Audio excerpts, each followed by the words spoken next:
اور ایک تیرا اشارہ گو اور آسان گو مشکل ایک تیرا اشارہ گو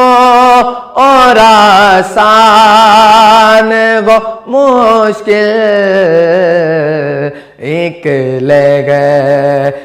اٹھے اور میں اس پار گو مولا. جی ناظرین، تو ابھی نعت کا سیگمنٹ جاری تھا اور آپ نے نعت سنی. میں بندہ آسی ہوں. آپ جنید علی قادری سے ہمارے ساتھ موجود تھے لائیو ویڈیو کال کے اندر، انہوں نے آپ تک یہ نعت پہنچائی. تو ناظرین، دوسرا سیگمنٹ جو کہ ہیلتھ ٹپس کے حوالے سے ہوتا ہے کہ اسلامک ہیلتھ ٹپس کے ہوتی ہیں رمضان مبارک کے حوالے سے، جس میں میں آپ کو ایز اے فارماسسٹ بتاتا رہتا ہوں کہ آپ رمضان مبارک کے اندر کس طرح سحری کریں، کس طرح افطاری کریں، کون سی ہیلتھ ٹپس یوز کریں. تو آج بھی چند ہیلتھ ٹپس آپ تک شیئر کریں گے، اور آج جو ٹپس شیئر کرنے جا رہا ہوں وہ ہیں بہت ہی اہم ٹپس ہیں. آج کے ٹپس جو ہیں ہم خاص طور پر ان مریضوں کے لیے ہے جو کہ بلڈ شوگر کے مریض ہیں اور روزہ بھی رکھ رہے ہیں، لیکن ان کو بہت سے مسائل کا بھی سامنا کرنا پڑتا ہے. تو آج میں بتاؤں گا کہ بلڈ شوگر کے مریض افطاری کے وقت کون سے چیزیں کھائیں. ہاں بالکل، بلڈ شوگر کے جو مریض ہوتے ہیں ان کو بہت سے مسائل کا سامنا ہوتا ہے. ان کی انسولین کا لیول بہت کم ہو جاتا ہے، خاص طور پر وہ جب افطاری کرتے ہیں اور روزہ رکھتے ہیں تو روزے کے دوران ان کا پانی کا شوگر لیول بہت کم ہوتا ہے، جس وجہ سے بلڈ شوگر لیول بھی کم ہو جاتا ہے اور ان کو بہت سے مسائل کا سامنا کرنا پڑتا ہے. لیکن وہ رمضان مبارک کے اندر اپنے اس بابرکت مہینے کی جو نیکیاں ہیں وہ سمیٹنے کے لیے پوری کوشش کرتے ہیں کہ وہ رمضان مبارک کے روزے رکھیں. تو ان کے لیے میں ایک ٹپس لے کر آیا ہوں. آج کے ٹپس بتاتا چلوں کہ اگر آپ بلڈ شوگر کے مریض ہیں اور افطاری کرنا چاہتے ہیں تو آپ افطاری میں کون سے پھل استعمال کریں جس سے آپ کا شوگر لیول جو آپ کا سارا دن روزہ رکھنے کی وجہ سے کم تھا وہ کنٹرول میں رہے گا. تو آپ لوگ افطاری کے بعد زیادہ نہ کھائیں، بہت کم کھائیں. اتنا کھا لیں کہ آپ کا پیٹ بھی نہ بھرے اور آپ کا پیٹ بھی بھر جائے اور آپ کو جو پانی کی مقدار کی کمی ہے وہ بھی پوری ہو جائے. تو اس میں آپ کو بتاتا چلوں کہ آپ مختلف جو پکوان وغیرہ یوز کھاتے ہیں افطاری کے ٹائم وہ آپ کر سکتے ہیں، لیکن پھلوں کا استعمال لازمی کریں، خاص طور پر جوس کا استعمال بھی کریں. لیکن جو پھل آپ نے استعمال کرنے ہیں بلڈ شوگر مریضوں کے لیے وہ میں بتاتا چلوں کہ آپ سیب اور امرود کا استعمال زیادہ سے زیادہ کریں، کیونکہ سیب کے اندر اور امرود کے اندر بلڈ شوگر لیول بہت کم ہوتا ہے اور وہ آپ کو بہت زیادہ توانائی فراہم کرتا ہے. تو اس لیے سیب اور امرود کا استعمال آپ کر سکتے ہیں. اس کے بعد میں ان لوگوں کو بتانا چاہتا ہوں آج کے ہیلتھ ٹپس کے اندر کہ چاہے وہ مریض ہیں چاہے وہ نہیں ہیں، چاہے ایک عام انسان ہے چاہے ایک نارمل انسان ہے، چاہے ایک پیشنٹ ہے، اگر وہ روزہ رکھتا ہے پیشنٹ ہے چاہے وہ نارمل انسان ہے، تو وہ کس طرح سحری کرے، کس طرح افطاری کرے. اس حوالے سے بھی میں آپ کو کل بھی کچھ بتایا تھا کہ آپ کھجور کا استعمال کریں سحری کے ٹائم بھی افطاری کے ٹائم بھی. لیکن آج کھجور کے ساتھ ساتھ ایک اور چیز بتاتا چلوں کہ آپ سحری کے ٹائم دودھ اور دہی کا استعمال لازمی کریں. دودھ کا استعمال کرنے سے یہ ہوگا، آپ چائے پیتے ہیں تو چائے کی وجہ سے آپ کو سارا دن بہت سے مسائل کا سامنا کرنا پڑتا ہے، اس لیے چائے کے بجائے آپ دودھ کا استعمال کر لیں تو وہ زیادہ بہتر رہے گا. اور جو آپ روٹی کھاتے ہیں وہ آٹے کی روٹی جو آپ بناتے ہیں گندم کی محنت سے جو روٹی تیار کی جاتی ہے اس کے اندر آپ خاص طور پر دہی کا استعمال کریں گے. روٹی آپ بجائے سالن کے ساتھ کھانے کے آپ سحری کے ٹائم دہی کا استعمال کریں. ویسے لوگ دہی استعمال کرتے ہیں زیادہ تر، لیکن میں بھی یہی کہوں گا کہ دہی کا استعمال بہترین ہے اور دودھ کا استعمال کریں چائے کی بجائے. اگر آپ دودھ کا استعمال کرتے ہیں تو یہ فائدہ مند ثابت ہوگا اور آپ سارا دن آپ کو انرجی ملتی رہے گی اور آپ کا افطاری کے وقت آپ کو اتنی مشکلات کا سامنا نہیں کرنا پڑے گا. تو اور اس کے علاوہ ایک اور بات، اگر آپ چائے کا استعمال کرنا چاہتے ہیں، یعنی کہ میرے پاس دوسرا بھی آپ کے لیے ایک چھوٹی سی ٹپس ہے کہ اگر آپ چائے کا استعمال کرنا چاہتے ہیں، دودھ کا استعمال نہیں کرنا چاہتے ہیں، دودھ کا استعمال بھی کرنا چاہتے ہیں، چائے بھی لازمی پینی ہے، تو پھر آپ اس طرح کریں کہ انجیر کی چائے بنوائیں. انجیر لے لیں، اس کی چائے بنوائیں، وہ آپ کے لیے زیادہ فائدہ مند ہوگی. تو اس لیے انجیر کی چائے کا استعمال کر سکتے ہیں آپ افطاری کے وقت. اور اس کے علاوہ پراٹھے کا استعمال بھی کریں چائے کے ساتھ ساتھ. اگر آپ نے انجیر کی چائے کا استعمال کرنا ہے تو آپ پراٹھے کا استعمال کریں روٹی کے اندر، یعنی کہ آپ صرف روٹی نہ کھائیں بلکہ پراٹھا کھائیں اور ساتھ میں انجیر کی چائے استعمال کر سکتے ہیں. اگر چائے کا استعمال کرنا ہے انجیر کی چائے کے لیے آپ کو پراٹھا کھانا ضروری ہوگا. اور یہ تو سحری کے لیے. اور اس کے بعد افطاری کے لیے بھی میں آپ کو بتاتا چلوں جیسا کہ ہم لوگ افطاری کے بعد زیادہ تر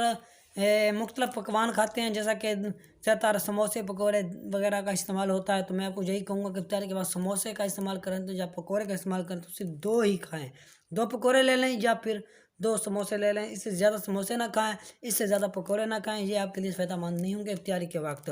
یہ آپ نے سموسے اور پکوڑے کا استعمال جو افطاری کے وقت کرنا ہے وہی میں آپ کو بتا رہا ہوں۔ اور اس کے علاوہ افطاری میں آپ پھلوں کا جوس کا لازمی استعمال کریں، مختلف پھل ہوتے ہیں تو اس کا جوس بنائیں اور وہ پئیں، وہ آپ کے لیے فائدہ مند ہوگا۔ تو یہ میں آپ کو بتانا چاہتا تھا۔ تو یہ تھا آج کے ہیلتھ ٹپس۔ آخری سیگمنٹ کی طرف جائیں گے کوائز سیگمنٹ کے اندر، وہ کوائز سیگمنٹ کا سوال بتائیں گے، اس کا جو سوال تھا سحری کے ٹائم پوچھا گیا تھا اس کا جواب بتاؤں گا، اس کے ونر کے نام بتاؤں گا۔ لیکن ابھی میں آپ کو بتاتا چلوں گا کچھ ونرز نے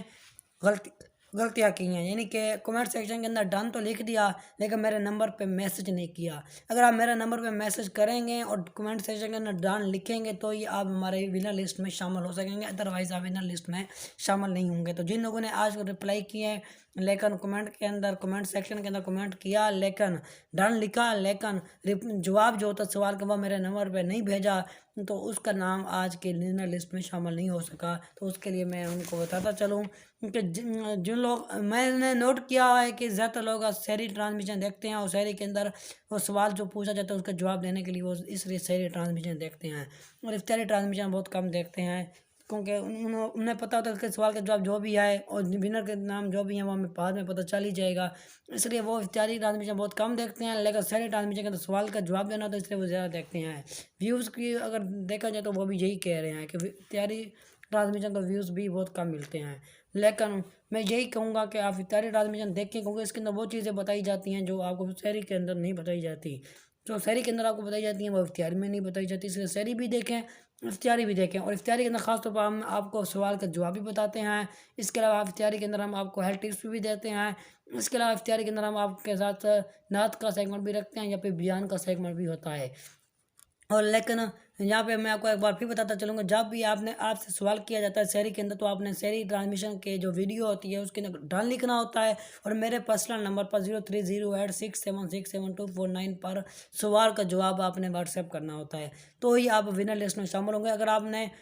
کمنٹ سیکشن کے اندر ڈن تو لکھ دیا لیکن میرے نمبر پہ اگر آپ نے جواب نہیں لکھا، جواب نہیں بتایا تو آپ کا نام شامل نہیں ہوگا۔ اگر آپ نے کمنٹ سیکشن کے اندر جواب لکھ دیا اور نمبر میں رابطہ نہیں کیا تو ابھی آپ کو ونر لسٹ میں شامل نہیں کیا جائے گا۔ یہ بات میں نے کل بھی بتائی تھی، آج دوبارہ رپیٹ کیا، امید کرتا ہوں کہ سمجھ آ گئی ہوگی، لہٰذا ایک بار پھر بتاتا چلوں کہ ونر لسٹ میں وہی لوگ شامل ہوں گے جو سحری ٹرانسمیشن کے اندر ڈن کمنٹ سیکشن کریں گے، اور اس کے بعد ڈن کے بعد سوال کا جو جواب ہوگا وہ میرے نمبر پہ واٹس ایپ کریں گے اور کمنٹ سیکشن میں ڈال لکھیں گے، وہی ونر لسٹ میں شامل ہوگا، ادروائز کوئی بھی شامل نہیں ہوگا۔ جیسا کہ آج ملک موویز کے پیچھے تھا، اس نے ڈان لکھا لیکن مجھے پرسنل میں جواب میسج نہیں کیا، لہٰذا وہ اس لسٹ سے باہر ہوا۔ محمد معصوم آفیشیل آئے، اس نے بھی ڈن لکھا کمنٹ سیکشن کے اندر لیکن میرے ساتھ پرسنل میں مجھے جواب نہیں بتایا، اس لیے وہ بھی اس لسٹ سے باہر ہو گیا۔ تو یہ میں بتانا چاہتا تھا کہ لسٹ کے اندر ایڈ ہونا ہے تو آپ کو ڈان لکھنا ہوگا کمنٹ سیکشن کے اندر اور میرے نمبر پہ جواب بتانا ہوگا، ادروائز آپ لسٹ میں شامل نہیں ہوں گے۔ اور لسٹ میں ونر کا اعلان کیا جائے گا رمضان المبارک کے آخر میں، اور ایک ہی ونر ہوگا اور اسی کو گفٹ کیا جائے گا۔ اگر سب کے پوائنٹ برابر آتے ہیں تو اس صورت میں ہم ایک قرعہ اندازی کی صورت میں بھی ونر کا اعلان کر سکتے ہیں۔ تو ناظرین آج کا جو سوال تھا وہ میں بتاتا چلوں اور اس کا جواب بھی، لیکن اس سے پہلے یہ بات ذہن نشین کر لیں کہ جو بھائی پہلی بار ہمارا چینل دیکھ رہے ہیں اور مجھے نہیں جانتے پرسنلی طور پر، تو ان سے میں درخواست کرتا ہوں کہ جب آپ مجھے جواب سینڈ کرتے ہیں تو ساتھ میں اپنا نام لکھ دیا کریں، تاکہ مجھے پتہ ہو کہ اس بھائی کا کمنٹ سیکشن میں ڈن بھی لکھا ہوا ہے اور میرے نمبر پہ اس نے جواب بھی دے دیا ہے، کیونکہ کچھ کے نمبر میرے پاس سیو ہیں کچھ کے نہیں بھی ہیں، جن کو میں جانتا ہوں پرسنلی طور پر وہ تو اپنا نام نہ بھی لکھیں تو مجھے پتہ چل جائے گا کہ اس بھائی نے جواب کمنٹ میں بھی دے دیا، ڈن لکھ دیا اور مجھے بھی دے دیا۔ 2-4 لوگ ایسے بھی ہیں جنہوں نے آج رپلائی کیا ہے مجھے لیکن نام نہیں لکھا اپنا، اور جس وجہ سے مجھے پتہ نہیں چل رہا کہ وہ کون ہے کون نہیں، پھر بھی میں نے ان سے دوبارہ رابطہ کیا، ان سے نام پوچھا اور اس کے بعد اس کو ایڈ کر دیا ہے آج کی لسٹ کے اندر۔ لہٰذا اگلی بار آپ لوگوں نے اگر رپلائی دینا ہے کمنٹ سیکشن کے اندر تو، اور مجھے آپ رسمی طور پہ پہلے نہیں جانتے یا میرا نمبر آپ کے پاس پہلے نہیں تھا اور اب آپ کے پاس آیا ہے، تو آپ اپنا نام اور اپنا جواب ساتھ لکھ دیں تو آسانی ہوگی آپ کو لسٹ میں شامل کرنے کے لیے۔ تو ناظرین آج کا جو سوال پوچھا گیا تو وہ یہ تھا کہ قوم سمود کی طرف کس کو اللہ نے نبی بنا کر بھیجا؟ نہایت ہی آسان ترین سوال تھا آج کا سوال، قوم سمود کی طرف کس کو اللہ نے نبی بنا کر بھیجا؟ تو اس کا صحیح جواب تھا کہ حضرت صالح علیہ السلام۔ حضرت صالح علیہ السلام کو قوم سمود کی طرف سے اللہ نے نبی بنا کر بھیجا؟ تو صحیح جواب کیا ہوا صلی اللہ علیہ السلام۔ اور آج کے جو ونر تھے ان کا نام بتاتا چلوں، نادر علی، کرن بطول، ہانیہ خالد، حافظ غلام مصطفیٰ، محمد عدنان، اور اس کے علاوہ خان جابزین انفارمیشن، اور اس کے علاوہ محمد شباز، علیزہ، شازیہ، اسد، مہدی خان اور سید کیسر۔ ان کے جواب آج درست ثابت ہوئے، انہوں نے مجھے ونر لسٹ میں ان کو شامل کر لیا گا، کیونکہ انہوں نے پرسنل میں بھی رپلائی کیا اور جواب بتایا، اور ساتھ میں کمنٹ سیکشن کے اندر ڈن بھی لکھا۔ اگر آپ بھی ڈن لکھتے ہیں کمنٹ سیکشن میں اور پرسنل میں جواب بتاتے ہیں، مجھے واٹس ایپ کرتے ہیں، تو یہ آپ ہمارے اس سیگمنٹ میں شامل ہو سکیں گے۔ تو آج کے یہ ونر تھے، انشاءاللہ جو ونر ہمارے سب سے زیادہ ہوں گے انہی میں سے ایک ونر کا اعلان کیا جائے گا اور انہیں گفٹ کیا جائے گا، بجائے قراردادی بھی ہو سکتی ہے اس کے اندر۔ اور اس کے بعد ناظرین آپ لوگوں کو تعاون اور سپورٹ چاہیے، ہمارے چینل عسکری نیوز اور ہمارے دوسرے چینل عسکری پوائنٹ کو بھی سبسکرائب کریں، لائک کریں، شیئر کریں اور ہمیں سپورٹ کریں۔ تو انشاءاللہ اگلا پروگرام میں دوبارہ کل حاضر ہوتے ہیں اور ایک نئے جذبے کے ساتھ، ایک نئے ٹاپک کے ساتھ۔ تو آج تک کے پروگرام میں مجھے دیجیے اجازت، اللہ حافظ، اپنا اپنے پیاروں کا رکھے گا خیال۔